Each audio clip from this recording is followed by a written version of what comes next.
Good afternoon. It's Wednesday, the 25th of March, 2020, just after 1 o'clock. Welcome to UK Column News. Your host today, Mike Robinson, myself, Brian Gerrish. Well, blue sky and sunshine out there, Mike. Really, the only thing spoiling the world in UK is the government of occupation. Absolutely. So let's just have a look at the latest statistics. Number of cases, 436,024 of COVID-19. Deaths so far, 19,630. Recoveries, 111,878. That leaves 340,516 active cases, of which 291,275 are considered mild, and 13,241 are considered serious or critical. So now look, what we want to do is to just run through the current state of things, and we're going to start with this because, well, the status of COVID-19 in the UK has been the subject of probably the largest flurry of emails from everybody, Brian, that I've seen in quite a long time, because this is the latest status of COVID-19 from Public Health England. And they're saying that as of the 19th of March 2020, COVID-19 is no longer considered to be a high consequence infectious disease in the UK.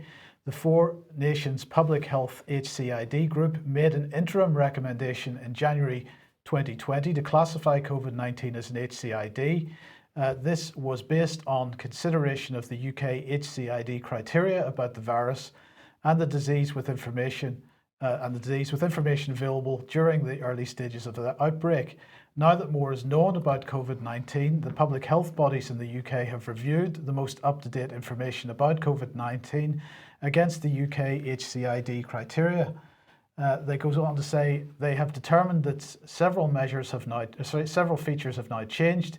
In particular, more information is available about mortality rates, brackets low overall, and there's now greater clinical awareness and a specific and sensitive laboratory test, the availability of which continues to increase. The Advisory Committee on Dangerous Pathogens is also of the opinion that COVID-19 should no longer be classified as an HCID. So many people pointing this out to us, Brian, but I haven't seen any comment on this from mainstream media. It's quite remarkable, Mike, and yes, I have to agree. I've had a lot of emails and texts where people are saying, well, what is going on here? Because this is a major declassification of COVID-19.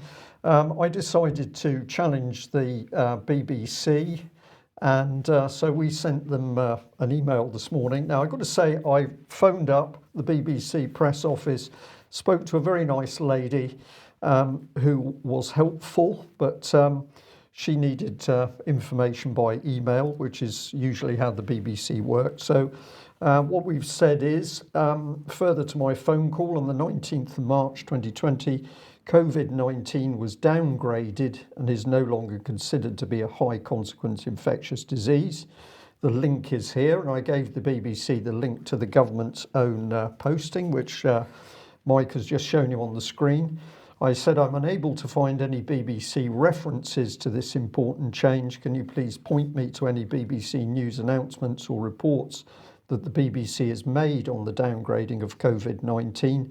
If there are none, please can you explain why the BBC has not reported this very significant change?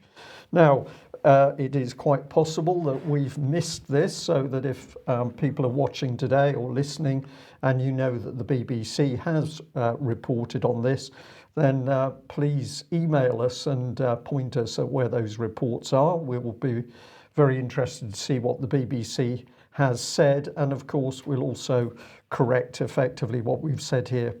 Well, we haven't seen anything to date, but let's have a look at how else and how other people are reacting to this downgrading.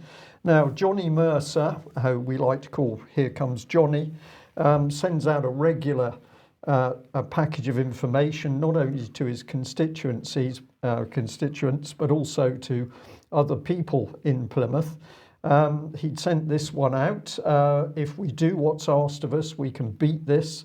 The direction given from government is not as hard to understand as people make out. It can be summarized as follows: stay away from other people where you can, think of everyone else, particularly the vulnerable, before yourself. So that was the advice, but this is really what we were interested in, that basically his office had been emailed about the downgrading of COVID-19, and they responded by saying, yes, the government advice on that website is correct. So Johnny Mercer, as an MP, knows that COVID-19 has been downgraded. He knows where that information was posted. But his reaction is basically to carry on as if there was no change in the nature of the disease. And this is, of course, what other MPs are doing.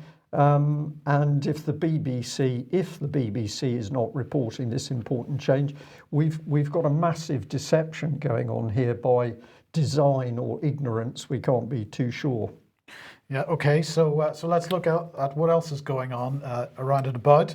This is a new study, a new French study in the Journal for Antimicrobial Agents, titled SARS-CoV-2: Fear versus Data, and they conclude that the problem of SARS-CoV-2 is probably overestimated, and that's because the normal mortality rate for SARS-CoV-2 is not significantly different from that of common coronaviruses identified at the study hospital in France. What else have we got here? This is an Italian study from August 2019, which found that flu deaths in Italy were between 7,000 and 25,000 in recent years, and that this value is higher than most other European countries due to the large elderly population in Italy, and certainly much higher than anything attributed to COVID-19 so far. But perhaps we might need to be looking at some underlying reasons why Italy is suffering so badly at the moment. And then we've got a new fact sheet, which is from the World Health Organization. Well, let's see what they have to say. The speed of transmission, this is of COVID-19, is an important point of difference between COVID-19 and influenza. Influenza has a shorter median incubation period and a shorter serial interval. The serial interval for COVID-19 virus is estimated to be 5 to 6 days, while for influenza virus, the serial interval is 3 days. This means that influenza can spread faster than COVID-19. But one of the reasons for the lockdown and the response, the government response, is that COVID-19 is much more infectious than, for example, influenza. So you might want to ask some questions about that. And there have clearly been reports, Mike, saying that COVID-19 spreads faster than there flu. Absolutely. Yeah. So that's from the World Health Organization. What's next? Coronavirus strange pneumonia seen in Lombardy in November, leading Italian doctor says. This is from the South China Morning Post. This is a leading Italian doctor reporting strange cases of pneumonia seen in Lombardy region as early as November 2019, raising the question if this was caused by the new virus, which officially only appeared in Italy in February 2020, or by other factors such as dangerously high smog level. That's what we've mentioned already. And then this one, this is from the local.it, smog levels way above safe limits in northern Italy. So again, there may be underlying reasons why Italy is suffering so badly at the moment.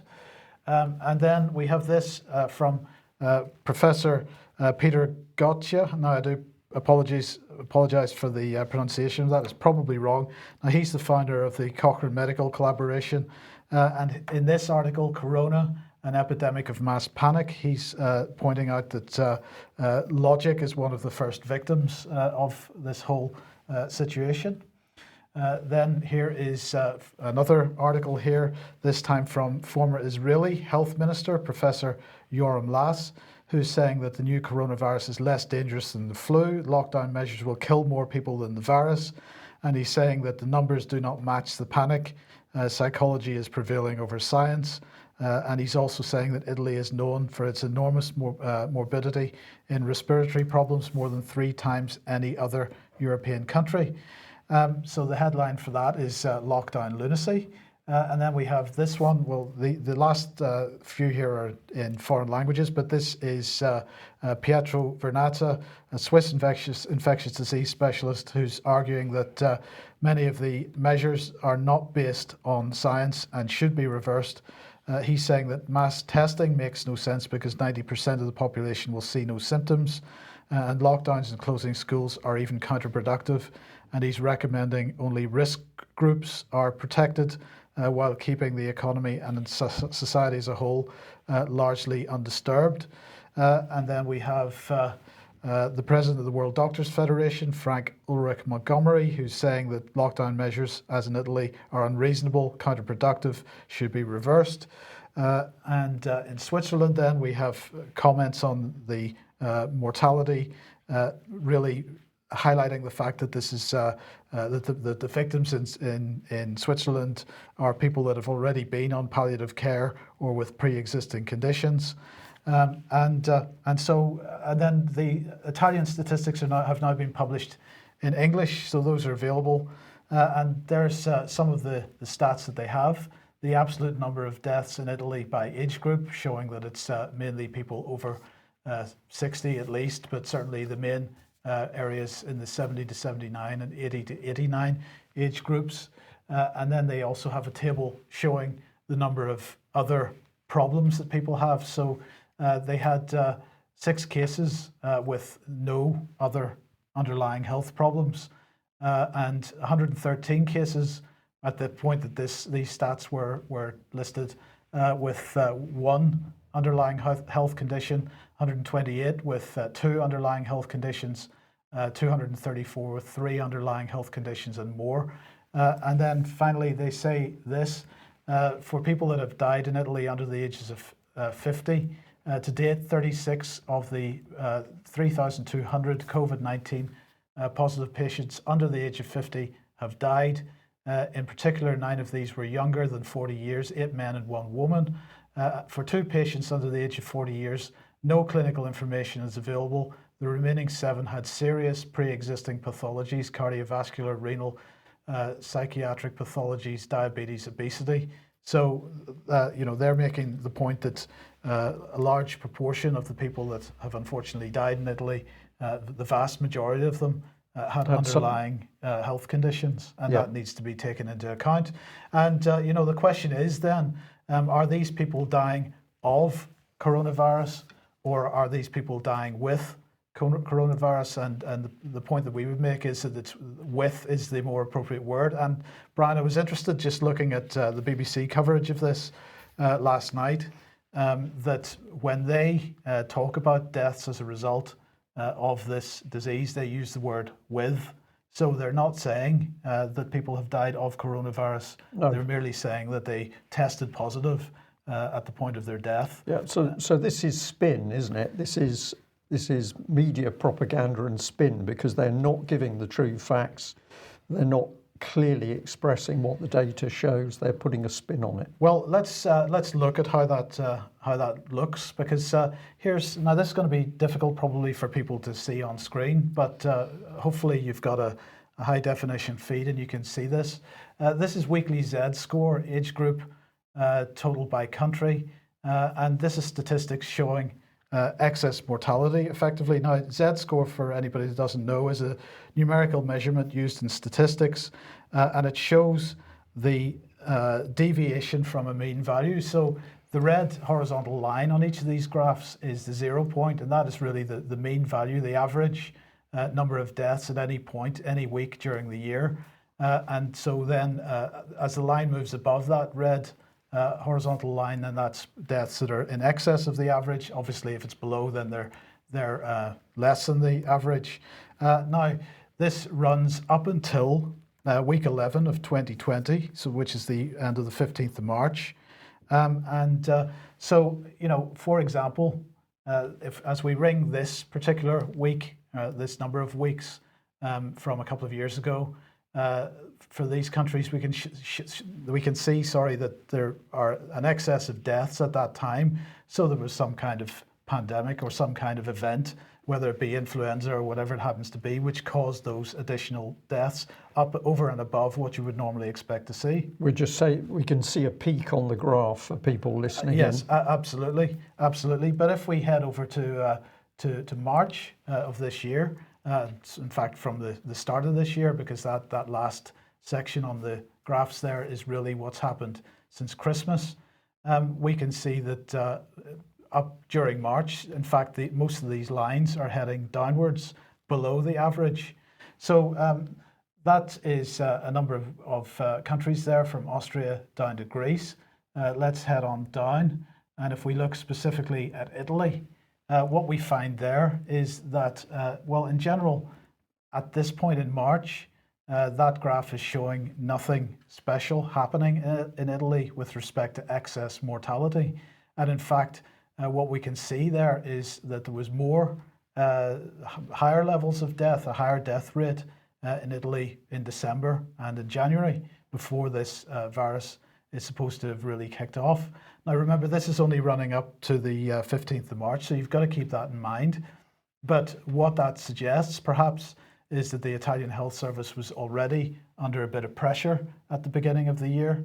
Maybe it's, so it was already perhaps creaking a little bit. If we look at Spain, the same story. They had a problem earlier in the year, January, February time, but certainly not in March, according to these statistics. Let's have a look at the UK. And the UK split into 4 separate countries here: England, Northern Ireland, Scotland, and Wales. And again, we find that the level of death is well below the average in February and March, with the caveat, once again, that this is only up to the 15th of March at this point. So where have these statistics come from? Well, it's this site, Euromomo, and if you want to find that, you can. Now, this was originally funded by the European Commission's Health and Consumer Protection Directorate, and it's partnered with various institutions, universities, the Institut de Ville Sanitaire in France, and so on. France, Greece, Iceland, Ireland, Italy, Norway, Portugal, Slovenia, Spain. So this is a significant organization, including the United Kingdom's Health Protection Agency. Now, as you can see there, they do have a caveat there. Note concerning COVID-19 related mortality as part of it, because they've been approached to ask about their graphs, and the fact that the graph doesn't seem to be showing any excess mortality since the COVID-19 infection, and they're making the point that their statistics are only up until the 15th of March. They're always running a couple of weeks behind, so we've got to take that into account. If you want to go and look at this website for yourself, you'll find it at euromomo.eu.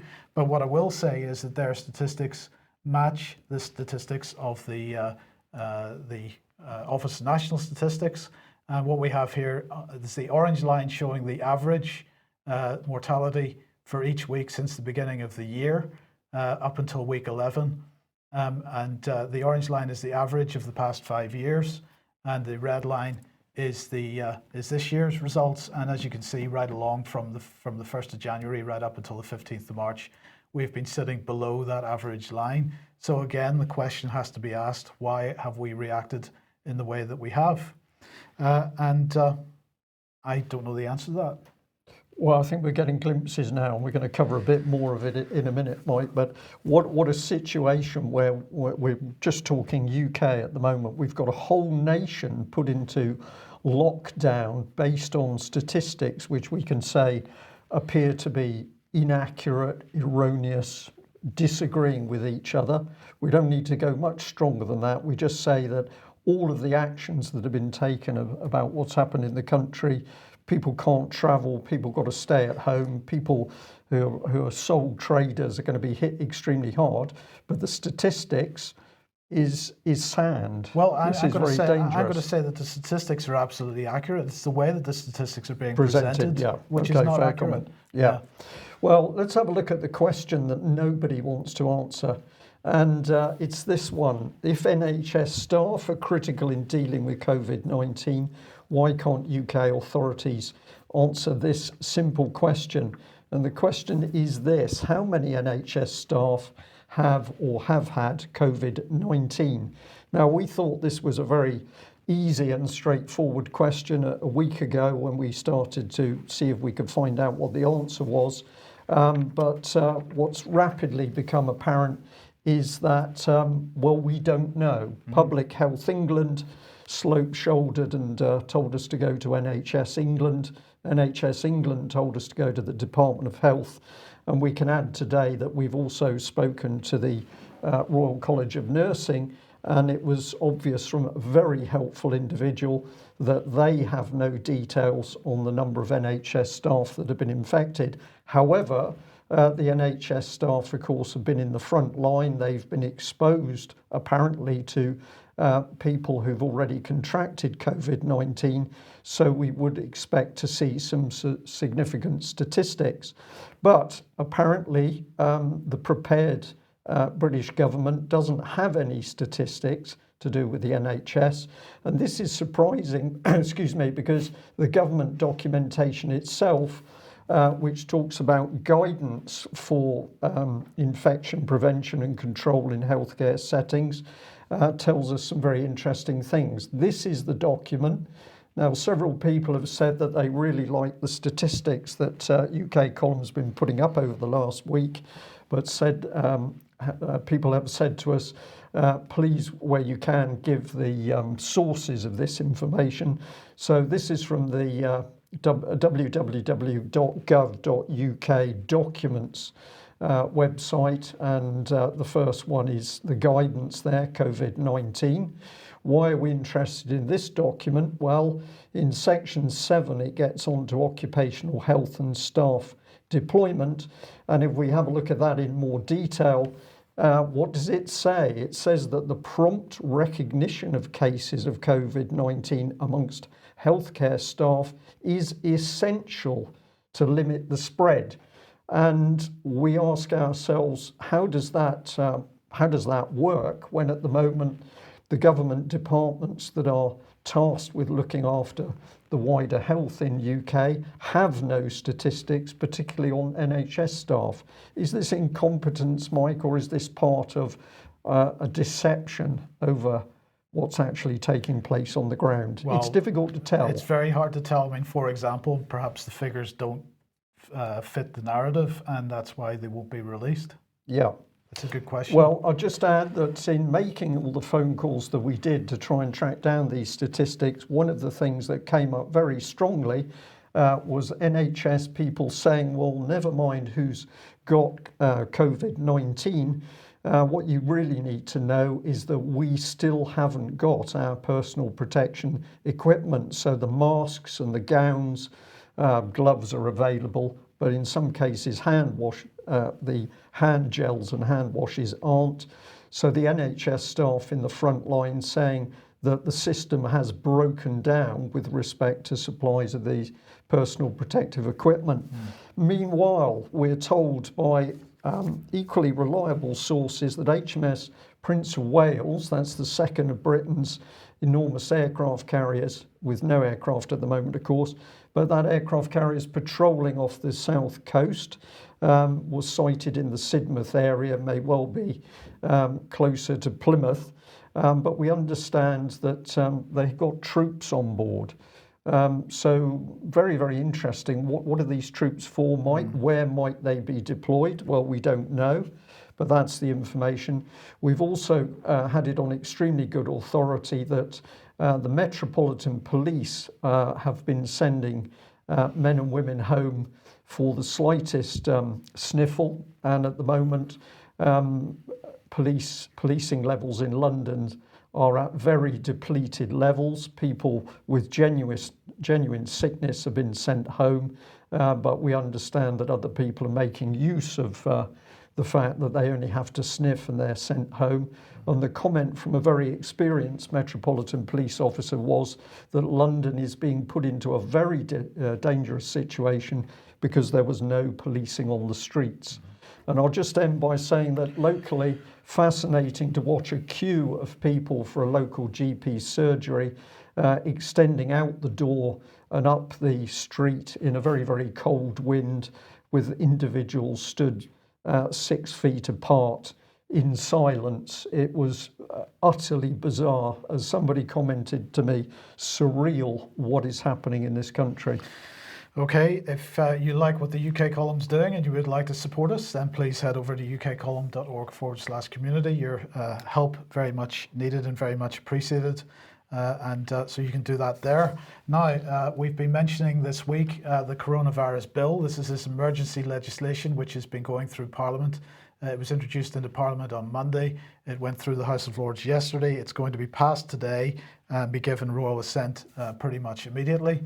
Of course, the most dystopian language in this is the idea of supporting and protecting the public to do the right thing and follow public health advice. Now, we were making the point, of course, that the expiry of the bill was, as it was originally written, was 2 years, except for a whole host of different sections of the bill.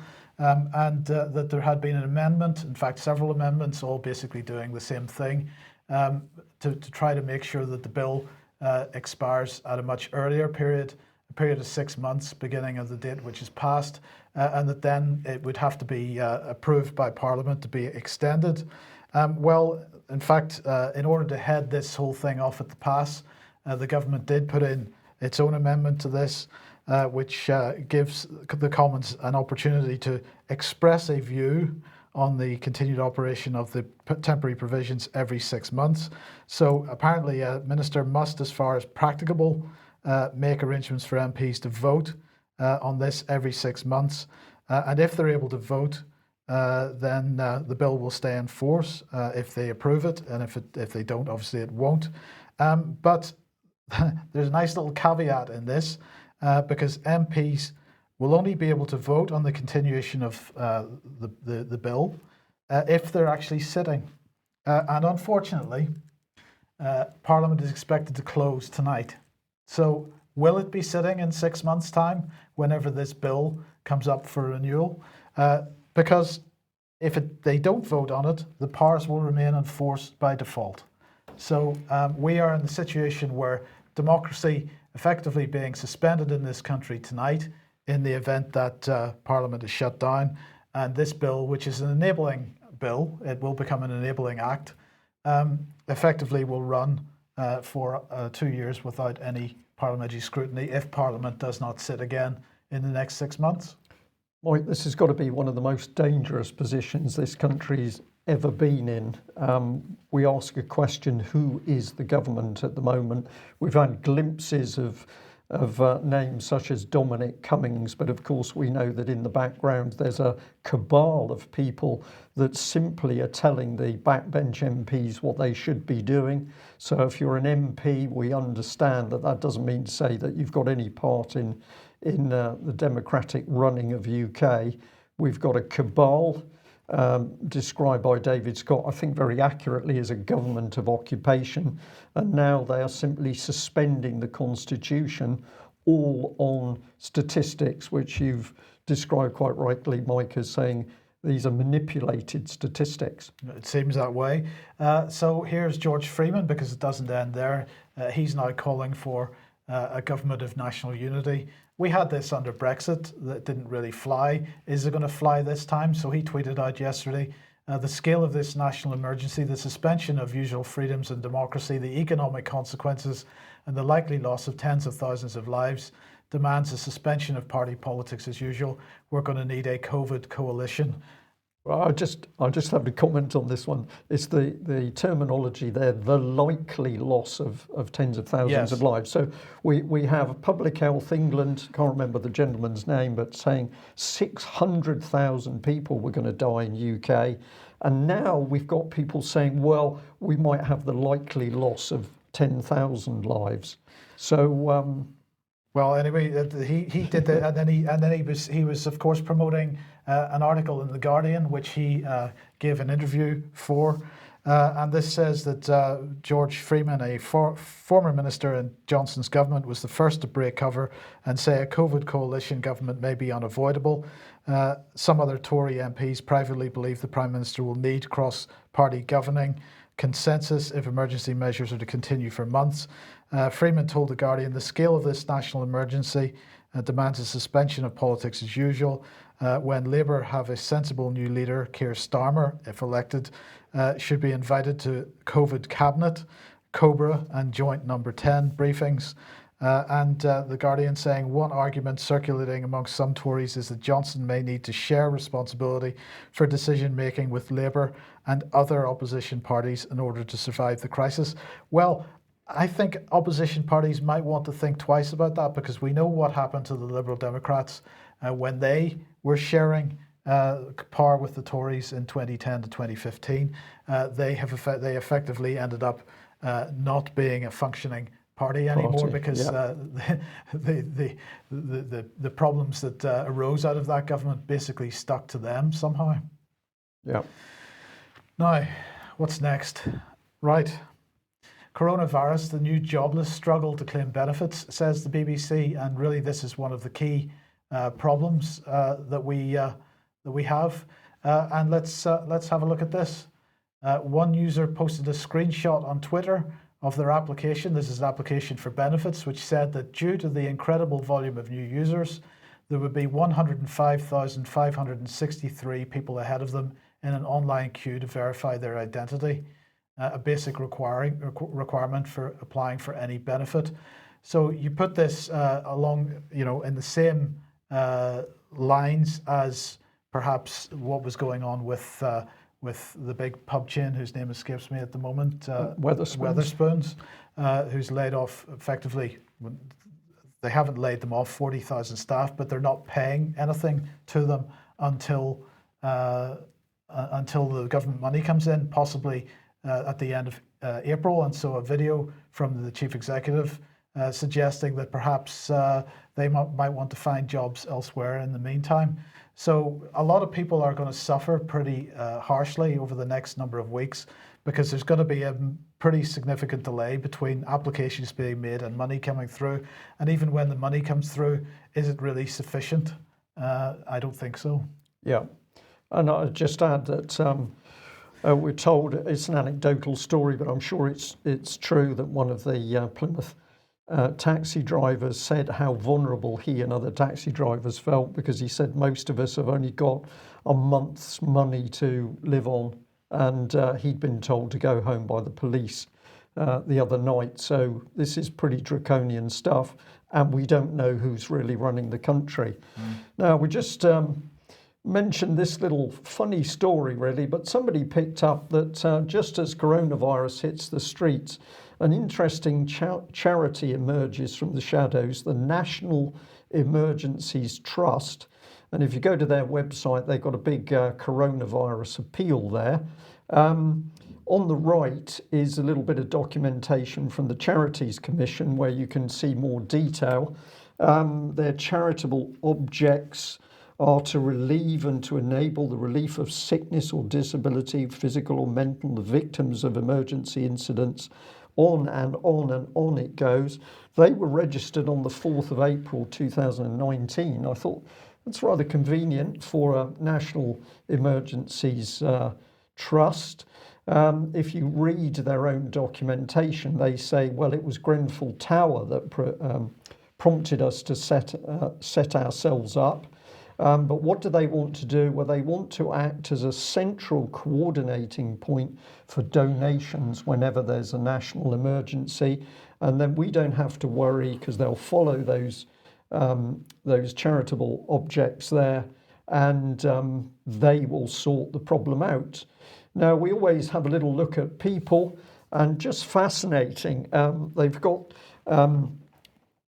Dannett there, former chief of the head of the army.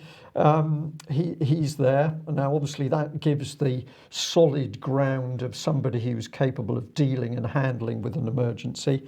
Number 2 on his right was Gerald Oppenheim.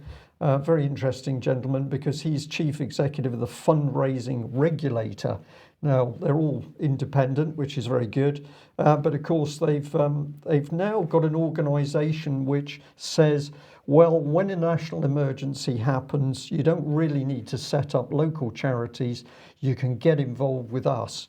And I rather feel that what they have set up is what's in their logo, which is it is a net, which is drawing in people so that you don't even have to think or work in your communities. So we'll keep an eye on that and see where it leads. Right. Now, Ryan, as we were preparing the news this morning, the organisation Full Fact came up again in conversation, because we noticed that Full Fact have been checking many of the statistics that the Office for National Statistics are pushing out, and Government Statistics Service. But we came across this, which we thought was a little bit interesting, because this is secondment to Full Fact, and the Government Statistics Service has secured an opportunity for staff to gain experience communicating statistics to a varied audience of policymakers, journalists, and the general public through short-term secondments to Full Fact. Now, of course, Full Fact is the fact-checking organisation which Facebook is using for fact-checking on that platform. Well, this is going back. I think this was a civil service advertisement. I think this was 2018, so it's a couple of years ago. But nonetheless, this seems to be a bit of a revolving door. Brian, if an organisation which is there apparently to provide fact-checking for the media, of the media and of government, is then accepting government staff in as on secondment to present the statistics better, that's a bit it's a bit iffy, isn't it? And of course, Full Fact was born out of Leveson, if I remember correctly, that investigation and criticism of the press and media was going on. It ultimately led through to Full Fact. Yes. So, yeah. Yeah, and we'll just end with this one, which I thought was quite interesting. The Government Chemist Conference, 2020. It was due to take place 24th to 25th of June 2020. It's been put off, apparently, for some time because of COVID-19. And I was just fascinated at the topics for discussion at this event. Genetically modified organisms, desirability and plausibility of meat alternatives, food authenticity. So when you're making food in a factory, you want to make it as authentic as possible. As possible, yeah. Brian, so this is Safe Food for Tomorrow's World was the title of the conference. This is all about the type of food that we're going to have in the future. And what fascinated me most about it, Brian, there is no discussion of farming in this conference at all. This is just about, this is the Government Chemist Conference. Yeah. This is just about artificial manufacturing of food-like materials, which should give some sustenance. It's interesting that we find the same types of policies coming through multiple different organisations, and we'll keep an eye on that for the future. Yeah, well, we know there's a very big attack on farming coming up, so hopefully we can do some more on that. Perhaps we just end. Somebody said in the chat box a few minutes ago, coronavirus is all very Novichok. Yes. Which I thought was quite appropriate. Well, we'll leave it there. Very dangerous times for UK. Do we have a government? If it's not visible, who's running it? A lot of questions to be asked.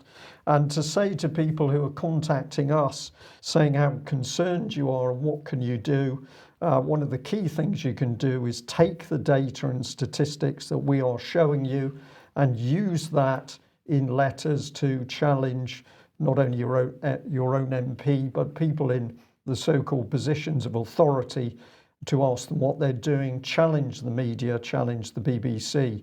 It's very, very powerful, if you put in very measured letters or emails, but is accompanied by documents, particularly if the data has come from government or government-approved sources itself. So don't sit there worrying, take some action, because the action conquers fear. Thanks for joining us. Bye-bye. Bye-bye.